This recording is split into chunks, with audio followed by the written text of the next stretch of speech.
Hey guys, this is our Story Bites and we'll be covering an extract from NuclearRevenge subreddit by Arrogant1. My story of revenge that went even further than planned. Long story short, girlfriend cheated, got her lover arrested, got her a DWI, then karma slapped her. I will have to reveal and admit a few things about myself I'd rather not, and am not proud of. If you hate or struggle with reading, then don't even continue. My story is unfortunately true, and I would not wish my life upon anyone, not even those I choose to seek out revenge upon. When I was 18, my father suffered a debilitating stroke and could never work or drive again. I volunteered to look after him as my mother had a full-time job and my family needed her to keep working. Sadly, exactly 1 year to the day of his stroke, he passed away after enduring a triple bypass. I lost my crap, as we used to say it back in the day, and it changed something inside of me. I had lived a somewhat sheltered life due to regularly attending church and church activities. When my father passed, if I wanted to go to college, I would have to pay it out of my own pocket. I did not qualify for any loans, thankfully in retrospect. I got a menial job and began partying at the age of 19, having never tasted alcohol, done drugs, made love, etc. I had been bullied quite a bit growing up. I developed very late and always looked several years younger than my friends. At a party one night, I met a guy several years older than me. We'll call Benji. He asked me to come by after my shift at my crappy minimum wage job the next day, and I agreed. When I arrived, he brought me into his house, where two of his friends were busy sorting out a table of white powder. I'd seen drugs in movies, so I rightfully assumed it was cocaine. They offered a line and laughed at my refusal to try it. The reason Benji had singled me out was the fact that even at the age of 19, I looked like I should have been a freshman or a sophomore in high school. The dealer and his guys had kids selling cocaine at all of the local high schools. The area I'm from had a lot of old wealth and trust fund kids. They wanted me to go to each high school campus each day and pick up cash while dropping off pre-weighted bags of coke. They would buy packs of cigarettes and put coke in each with a small initial on the bottom indicating which school. They had gotten their hands on a cellophane wrapping machine that would seal and shrink the plastic. Everything worked well as planned for years. It was amazing to learn how many cops, lawyers, and even judges were on the take. I did things in those younger days that could have gotten me a very long prison sentence, or worse, had I been caught. I quit my stupid job and worked daily for Benji. If I wasn't delivering or weighing cocaine, Benji and his buddies were teaching me how to shoot guns, work out, or fight. They would build a full-size boxing ring out back because they truly loved to spar. They sensed I've been picked on a lot growing up, even though I'd grown another 3 inches in height after high school to stand at 6'2". I was still wiry and not very strong. Benji was several years older than me and had been stationed in South Korea for many years. There he took it upon himself to learn a form of martial arts known as subak. But he had also been a boxer as well. The 3 guys loved teaching me how to handle myself. They would teach me to master one move, then delighted in springing a new, never-before-seen move on me. None of this was ever meant to attack anyone, strictly self-defense. They wanted to be sure I could protect myself should anything bad go down, and wanted me to be able to have their backs. Benji made me carry a loaded 9mm everywhere we drove. He carried a huge .357 Magnum revolver. Eventually, I was several years into college and had begun to sell to my classmates. My mom was proud I was paying for my own tuition and books, never asking how. Yes, there are some people, albeit very few, that use money earned from unsavory deeds to better themselves. Just as there are few strippers who use that money to get a degree. It is rare, but it does happen. What my mom never knew was the fact that I was making more in a week selling drugs than she did as a teacher in a month. I drove an old Camry. I never bought flashy clothes or threw money around to impress anyone. I kept as low a profile as I could. I finished my bachelor's degree in 3 years due to having plenty of free time. I initially wanted to be a lawyer, but I had known far too many corrupt cops and judges. I did study law with no goal of ever passing the bar because I wanted to become and eventually became a jury consultant. For those that don't know what that is, when a law firm has a client that they are defending, a list of potential jurors is sent out. Television makes it look like lawyers decide for or against a potential juror on the spot in court. A good lawyer already has a very good idea of each potential juror's background before they enter the room. My job was to take each name and research any background I could find. The firm I worked for decided what was pertinent information for each particular case. The firm I work for has the highest regard in my area. I can research a lot of information about people legally through something as simple as an online background data site. In a much more recent past, I reacquainted with a high school classmate we'll call Shayna. I discovered she and I had both had crushes on each other back in the day, but we'd both been too shy to say a word to each other. Without a lot of pointless details, suffice it to say, Shayna and I became best friends, fell head over heels in love, and were planning a future together. Both of our previous relationships had been disasters. Mine in particular had left me feeling totally dead inside, believing I was incapable of love. It had been years since I had dated by choice. My previous ex, we'll call Allison, had done things cold and utterly heartless to cause our breakup. I was nothing but good to her, rescuing her from an abusive relationship, never abused her, and let her know no human deserves to be abused. When she stabbed me in the back and left me, my life was in total ruin. Finding Shayna didn't just give me hope, it made me realize that every relationship before her had been pointless. Shayna was the love of my lifetime. We were meant to be together, and finally were. Sadly, 5 years ago, I awoke to discover Shayna was not beside me. I thought nothing of it until I went into the laundry room to find her face down in the floor. When I picked her up, even before I turned her over, I knew something was wrong. Her body was completely stiff.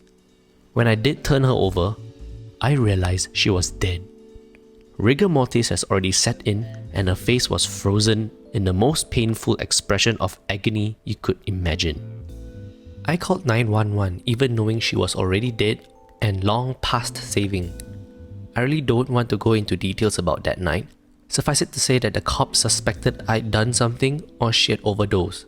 For 5 hours, detectives went through everything we owned. I was questioned repeatedly the same questions by multiple cops. All the while, I was trying to console her mother with the realization her one and only daughter was dead.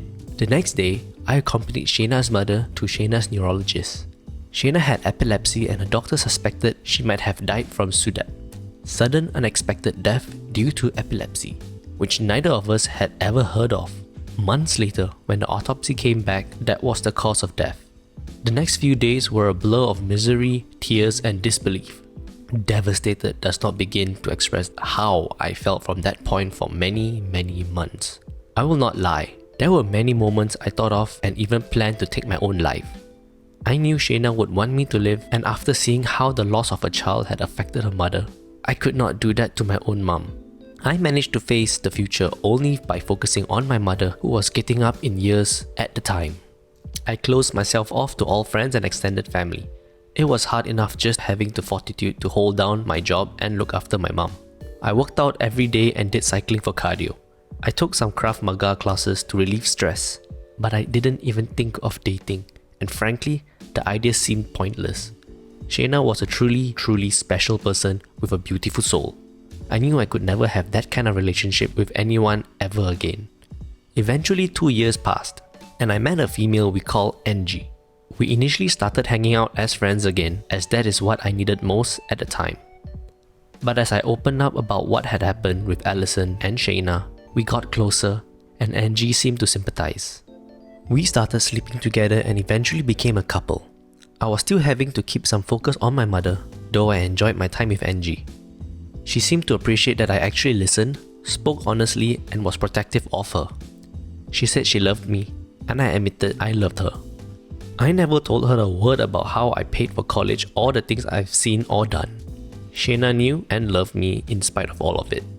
While I knew it would never be what Shayna and I had, I never told or even hinted at that to Angie. Things went along well for the most part. My mother's need for an assistant was fairly limited. Angie knew what I would endure losing Shayna, and she seemed to understand the responsibility I had looking after my mom. Angie and I had been in a committed monogamous relationship for well over a year when my mother had to have some medical tests done. My mom had a leaking heart valve, and the tests were to determine if they could repair the valve. A week later, we received good news: the valve could indeed be replaced. However, we also received devastating news. While running the tests, they discovered 4 small masses in and around her right kidney. The odds were high that the masses were tumors and malignant. The doctors did a biopsy to discover she did in fact have renal cancer. She began chemotherapy, and I knew my focus needed to be on my mum. Things had been going great with Angie. We were planning to move in together. She lived in a town about 30 miles from mine. When I told Angie about my mum, she seemed deeply concerned and supportive. When I explained it meant we would see less of each other, she assured me that she had no desire to put things between us on hold. She said she wanted to be there for me if in no other way than as emotional support. I told Angie, in fact I urged Angie, that if she wanted to take a break or thought she might be interested in anyone she met to just tell me and I would understand. She assured me that she cherished me in her life and that nobody could ever take my place in her life. Initially, the chemotherapy seemed to be having none of the horrible side effects. It was well into her second month before she started noticing weakness and a loss of appetite. I texted Angie multiple times per day every day. She would message me asking how my mum was doing as soon as she woke up each morning, and we often spent hours before falling asleep talking and telling each other how much they were missed. We got to see and spend the night together about every 2 weeks, but everything seemed fine when we did. My mum's condition began to worsen, so I told Angie that she should go out with her friends and have some enjoyment in life. As summer began, I knew Angie would enjoy going to outdoor activities even without me. My mum's failing health that summer meant no fun in the sun for me. Angie would go out with friends and I enjoyed hearing about silly things she and her friends did. I was genuinely glad she wasn't being a shut-in over issue in my life. She always expressed concern and sadness each time I told her what was going on with my mum. The chemo was in fact killing the cancer cells.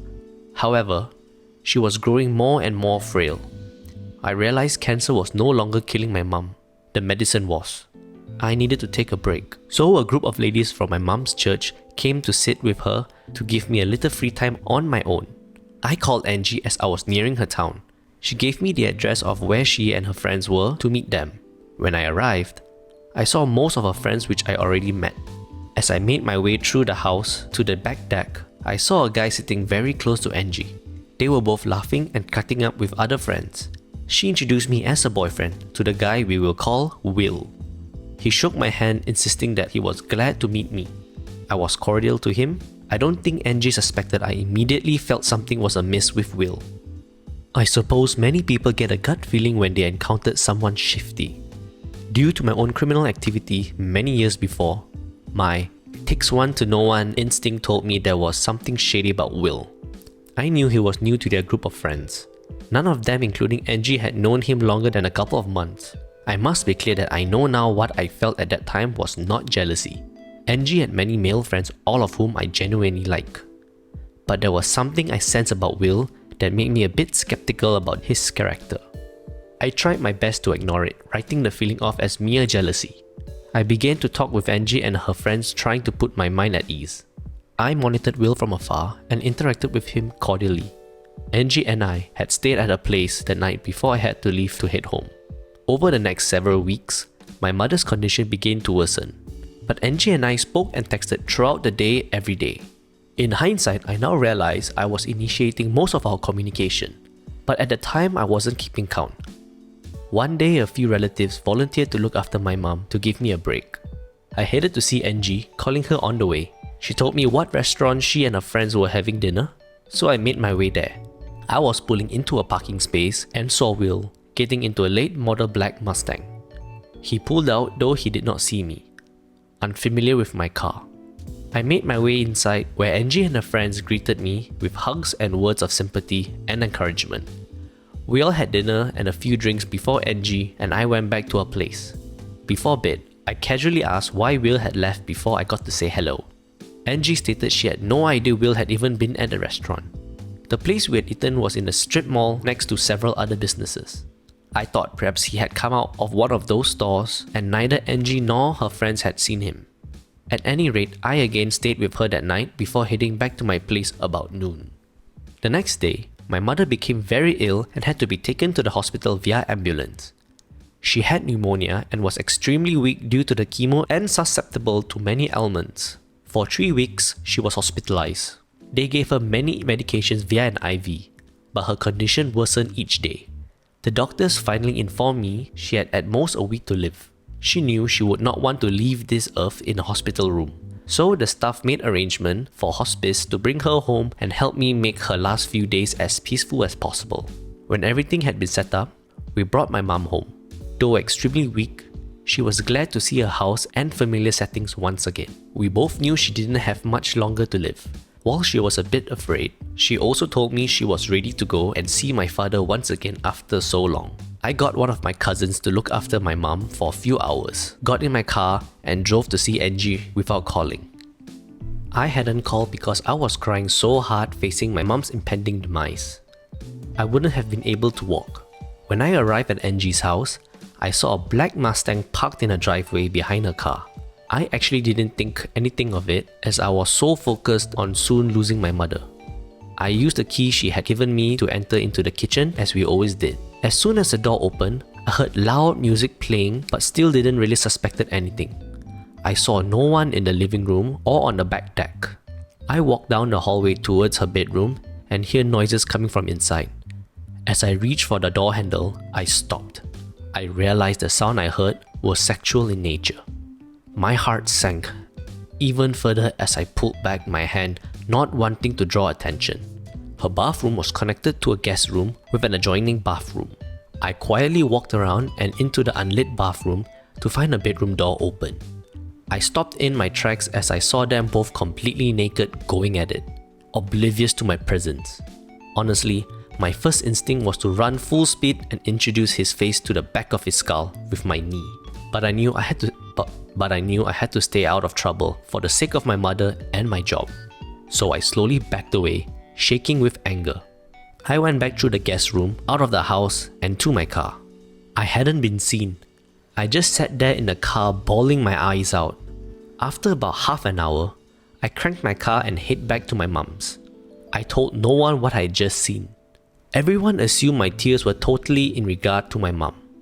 They of course partially were, but the betrayal I just seen witness was like something so sadistic, I struggled to grasp it. My logic knew my mom was my top priority, especially so close to the end. Yet I felt so deceived by Angie. I felt a rage like I never known before, and I felt plenty of rage. I thought of calling Angie, letting her know what I'd seen, and cursing her out. But I knew if she didn't care enough to be faithful to me while my mother was on her deathbed, a stream of profanity wouldn't bother her. I made sure my mother was comfortable and went to try and sleep in my old childhood room. I cried. I slept. I woke up crying and cried some more throughout the night. I awoke to my cell phone ringing and saw it was Angie calling. I ignored the call and the urge to slam the phone against the wall. I went in to check on my mom, who was in a deep sleep due to the morphine sulfate they had her on. I managed to text Angie I was very busy with my mom and would call her later. After forcing myself to eat food I didn't want and taking a shower, the hospice nurse came by to check on my mom.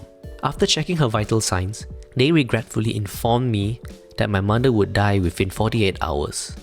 I thanked them and walked out into the backyard, trying to not totally lose my mind with all that had happened and was about to happen. I managed to text Angie and told her my mom's condition was about the same. I didn't want to see her, I didn't want to talk to her, and I didn't want her showing up. I owed it to my mom to do everything I could to make sure her last moments were as peaceful as I could. The next afternoon, just before 4 p.m, my mother took her last breath with me by her side, holding her hand as her life expired.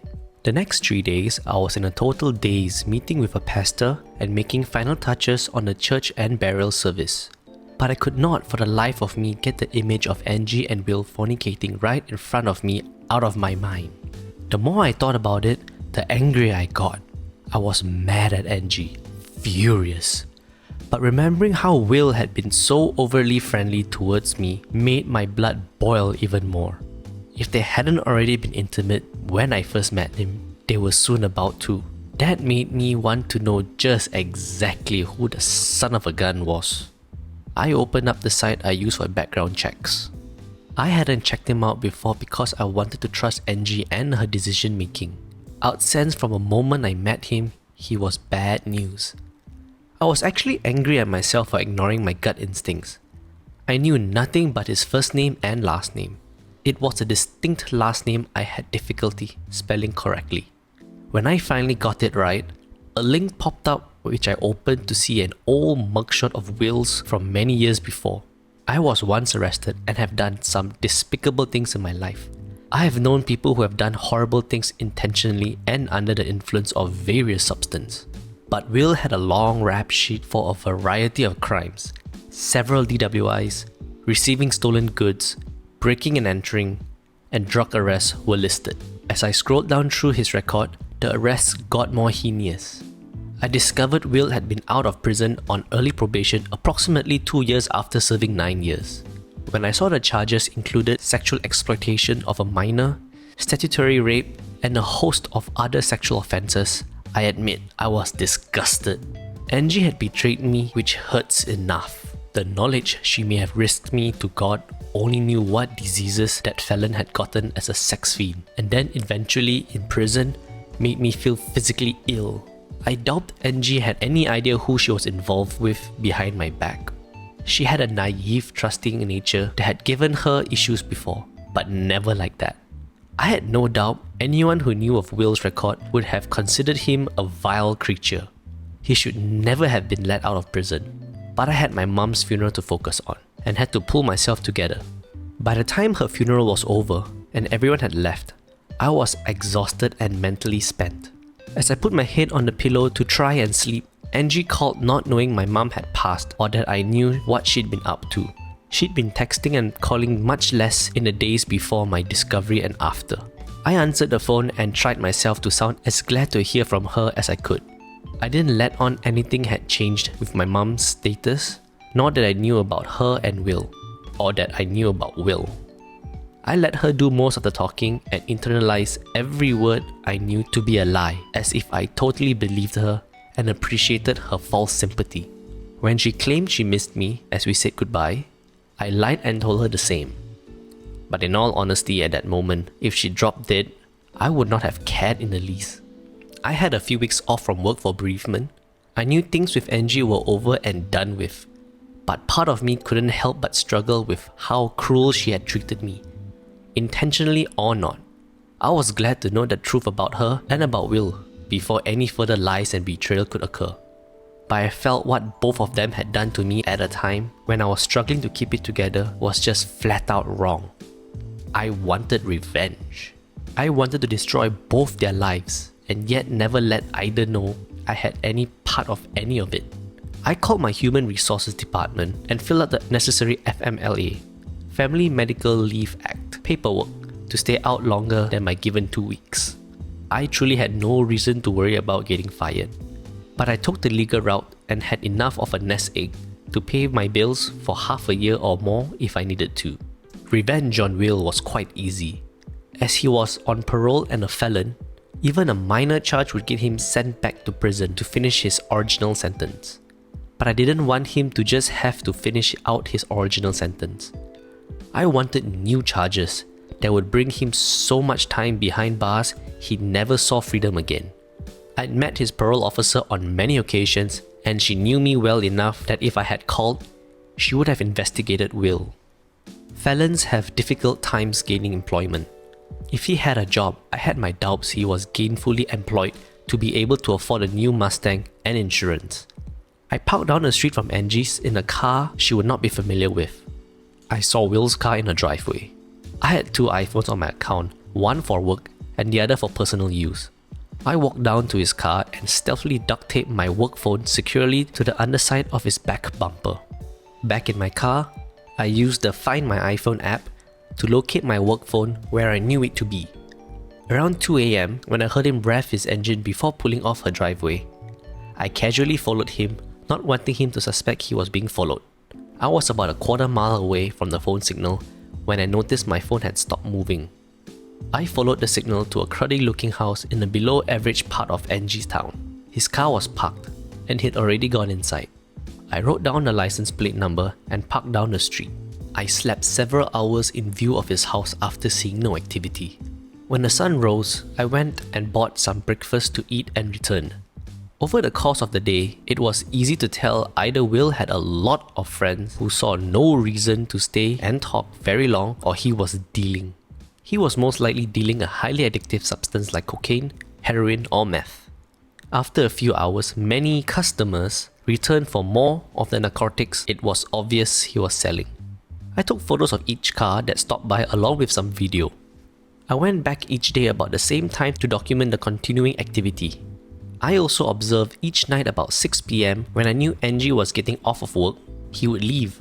I trailed him each night to see him meet Angie at a restaurant or went straight to her house. I had major doubts she had ever been to his house. At least, not that house. I had enough evidence to turn into over the local police, but I decided to document his activities one more day. As I knew he hadn't been out to get more drugs to sell, that last day, as I stalked out his house around 3 PM, people stopped coming by, which was unusual. I sat and observed when about 30 minutes later, a large black Cadillac Escalade pulled into his driveway. I had usually seen no more than one person get out of a vehicle to go into Will's house. This time, I observed 3 large males exit the vehicle and open the back door to escort a middle-aged man inside. They stayed in Will's house for over 2 hours, which absolutely nobody had been doing. I was fairly certain the middle-aged man was his source for the drugs he was selling. I drove by, taking a picture of the Escalade's license tag. At home, I downloaded the photos and video I'd taken off of Will's activity to my computer. I made a detailed report citing activities from the 4 days I'd observed what was going on. When finished, I printed out 30 pages of photos of people heading for Will's door to buy drugs. I saved all videos of activity I'd recorded to a flash drive and placed it into a small plastic box for safekeeping. I knew it wouldn't take much to convince the police of what Will was up to. I was giving the cops actual admissible evidence with times and date stamped on each photo and video. But I wanted to put so much heat on him that the police would be the least of his worries. The next morning, I went by the town's police station in Angie's town. I calmly walked in requesting to speak with someone in the narcotics division. A uniformed officer came out from the office section. I shook his hand and I handed him one of my business cards.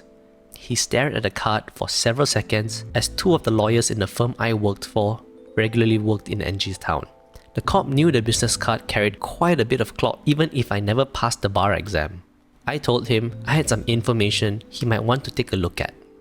The detective happily led me back to a conference room where we made small talks about mutual acquaintances. But soon I pushed a folder of paperwork and the box with the flash drive across the table towards him. Listed on the first pages was Will's full name, date of birth, his criminal record, and parole officer. The detective examined the photos and I sat quietly as he did. By the expressions on his face, he obviously realized he's been given information that could easily lead to an arrest warrant for Will. He must have also imagined how much narcotics those arrests could get off the street, potentially promotions and other positives. He thanked me for the evidence and placed the folder back down on the table. He asked me if I would be willing to testify. I explained the damning evidence was so I wouldn't have to. He smiled and casually asked if there was anything I needed. I explained that I felt Will had been allowed off prison far too soon. It was obvious he had not been rehabilitated and deserved to go back to jail for much longer. The detective agreed but again asked what I wanted in exchange for the information. I pulled out a photo of the black Escalade with license plate number and pushed it towards him. I asked him to write the tag number down for his own benefit. I explained the owner of the Escalade might be an even bigger drug dealer. I reaffirmed I wanted my name kept out of any police or court report. He agreed. I then lied and said my firm was representing someone who may have been set up by the owner of the Escalade. He knew I could have gotten one of the lawyers in my firm to call in a favor for the info. But he also knew lawyers like to use their favors sparingly. He thought quietly for a few seconds, realizing I'd given him yet another lead to potentially follow. I'd done more detective work in 5 days than his entire staff had done in months. So he happily agreed. 10 minutes later, he returned with a printout of the tag with the name and address of who it was registered to. I folded the printout and put it into my pocket. The detective and I made some more small talk about sports and cars before I shook the detective's hand and headed out to my car. I drove home knowing a judge would soon be filing out an arrest warrant for Will. I kept to myself for a few days monitoring the arrest reports from Angie's local paper online. One morning, the front side showed a photo of a very bewildered Will being led away in handcuffs. As long as nobody had made any stupid errors to let him off on a technicality, he'd be finishing out his original time plus many additional years. There was always the possibility he might get a good lawyer to get the charges reduced or find some loophole to get him off scot-free. I couldn't and wouldn't let that happen. I drove to the location the police had given me. Sure enough, there was a large luxury vehicle sitting in the driveway of a modest house. Down the street, I waited about an hour until I saw what I believed to be one of his bodyguards leave in a different car. I followed and watched the guy go inside a mini-mart. I parked around the other side so my vehicle was hidden. I got out of my car, lit up a smoke, and waited for the guy to come out. My sunglasses obscured my face quite a bit. When he exited the store, I called him over telling him I needed to tell him something. I'm sure he thought I was going to ask for gas money or tell him he needed to find Jesus. When I told him I had some information his boss, whom I will call Marcus, might want to know, he was shocked. He asked who I was. I told the guy none of that was important, but I was certain with the information I could give him, Marcus would greatly appreciate. He began looking around nervously thinking it might be a bust, but I told him to relax. I told him to tell Marcus that Will had gotten busted, which he knew to be true and had every intention of cutting a plea bargain. I suggested that Marcus get one of his boys in county jail to have a talk with Will, but I also explained that they all needed to lay low until the heat had died down. Of course, I had no idea if any plea bargain was on the table, but a stranger volunteering such information out of the blue sure as hell wasn't going to look good to his boss. I knew how things would work well enough to know if Will made it to prison. The average dealer had enough connections inside to leave Will eating out of a feeding tube for the rest of his days, or worse. As I walked away, the guy asked my name and obviously wanted to get his gun from his car. I simply explained that Will had some payback coming from a previous betrayal and that Marcus had picked the wrong guy to sell his product. That wasn't a lie. He'd betrayed me. Neither Will nor Angie had any inkling of my past or how vengeful I could be, but it was enough to get the bodyguard to take my advice seriously. He quickly walked to his car as I hurried around the building. I slipped into a grocery store and watched Marcus's bodyguard drive around the parking lot several times looking diligently. When I saw him pull out of the lot and speeding down the road, I calmly exited the store, got into my car and drove towards home. I hadn't been driving 10 minutes when my phone rang. The caller ID let me know it was Angie calling. When I answered, I tried to act surprised and happy to see her. Without even a friendly greeting, she asked how I could have let her know my mother had passed away. She'd seen the obituary in my city's newspaper.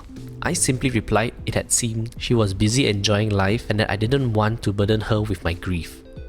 I quickly asked why she hadn't been texting or calling as much lately. That led her to change the subject and ask to see me. I tried my damnedest to act happy to hear from her and told her that I missed her. I asked her if she could meet me for dinner at our favorite restaurant in the town. She readily agreed. Since Will was no longer around to keep time with, she was glad to have me back to fill in the void. I showed up to dinner with a smile and a long hug, trying to control my urge to break her spine in half. I was surprised she didn't say anything when I avoided kissing her. I'm sure she assumed in my grief that romance wasn't something I had in my mind much. I just had a very good idea what her mouth had been doing, and I didn't want Will's salad tossing, knob slobbering prison germs on me. We sat at the bar, ordered 2 drinks from our favourite bartender. He knew us as a couple because we always tipped very well. When our drinks arrived, I excused myself to the restroom and typed a short message out on my phone that read, "Make my drinks with no alcohol and make hers doubles." When I returned from the restroom, I sat next to Angie at the bar discussing drinks we'd enjoy but hadn't tried in quite a while. I acted as if I was pulling up the recipe for some unusual drink. The bartender came over and asked if we were ready for another drink. I told him we were celebrating after not seeing each other for quite a while. I held up my phone for him to read the message asking if he knew how to make that drink. He read the message and smiled, agreeing the drink was a specialty of his. I'm sure the bartender and Angie assumed she could get as sloshed as she wanted to, that she'd be heading to a place with me afterward. I had other plans. Angie commented how strong hers was. I told her I could barely taste the alcohol in mine. We ordered several more drinks. Angie commented how drunk she felt. I acted confused, stating I barely felt a buzz at all. After several hours, I paid for our dinner and drinks with a sizable tip. As we exited the door, I acted like I'd gotten a very important call which I needed to take. After the obligatory nonsense and non-existent phone call, I told her I had to rush back to my town to the office. One of the lawyers needed info for a case early the next morning. I asked her to go to her house and wait on me, promising the errand wouldn't take long. I helped her into the car and watched her pull off before using my cell phone to immediately call the police and tell them I'd seen a drunk driver leaving the restaurant. I urged them to hurry. The person was in no shape to be driving. I jumped into my car and headed towards Angie's house about 2 miles away. About a mile from her house, I saw blue lights heading off me and slowed down to see Angie's car pulled over. I knew she was going to get a DWI, as that is in fact what I had planned. What neither she nor I knew that Will had been using her car to deliver cocaine to low-level dealers under him.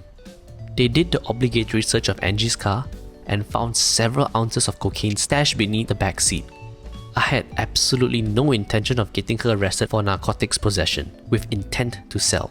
But the fact Angie had given me her spare car key the same night she had given me her spare house key, I knew Will could have just as easily been the one to screw my life up. Neither still had any idea I knew about their unscrupulous cheating. That was revealed to all later. As I arrived back at my house and my cell phone rang from a strange number, I answered to hear Angie crying and blubbering while trying to tell me something. I got her to calm down.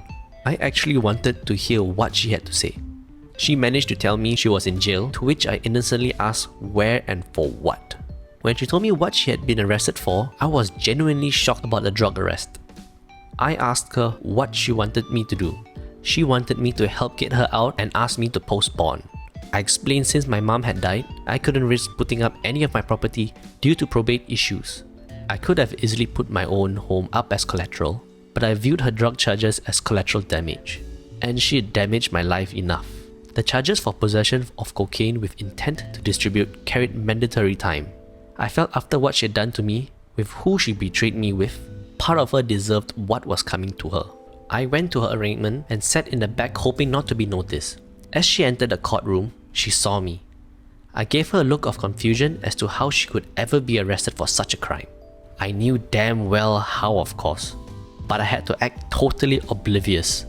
When she tried to explain to the judge, her boyfriend had been arrested for dealing drugs only days before and it had to be his. The judge didn't want to hear it. She turned around and looked at me in shame, with tears in her eyes, realizing I knew she'd been cheating. I shook my head in disgust as they led her away. She knew any attempt to contact with me ever again would be a fool's errand. Bond was set extremely high for both. At Will's trial, he pleaded guilty and asked to forego a trial in attempt for leniency. He got none. Angie's trial took place a few weeks later and they accepted a plea. She got 6 years with the possibility of parole in 3, but her career was over when she got out and I didn't care one bit. They had messed with the worst person they could have ever crossed, at the absolute worst time to cross me. She started her sentence 2 months ago. Her parents apologized to me. In all honesty, if she cheated on me at any other time in my life. But as they say, timing is everything, and their timing could not have been worse. In some ways, I'm not proud of what I did. Will deserved to be behind bars the rest of his day, if for, but nothing else, his past sex crime. Angie deserved to have any chance at the future destroyed, though all I had only intended was for her to lose her license and job. I accomplished both for her, and I hope like hell her years of incarceration are miserable and she regrets she was ever born. None of us truly ever really know who we are dealing with at any given time, and who not to cross. But when love turns to hate, any and every human is capable of things they never would have dreamed. All she had to do was tell me she needed a break or she had met someone else. Instead, she chose to feed me lies and lies of omission. Be careful who you betray. They just might be willing to go the extra mile to ruin your present and future so badly you have no future at all. Feel free to think of me as cruel, a monster, or think I deserve just as bad a punishment as they receive. That's your prerogative. And maybe I did. But I didn't get caught by the authorities. Or someone would have endured way too much in life to just let things slide. Whoa. OP sure put in a lot of time writing what he had gone through. I didn't see that coming in the end, where both of them went into the slammers with a hefty long sentence. Although part of me feel that this was a bit of a tall story, but it was sure as hell a well-written one. And I like to give OP the benefit of the doubt. Who knows what we all had been through. Some actually take their time to share their experiences with us. But I definitely know we shouldn't be judging a book by its cover. Who knows what our fate would be if we ever did.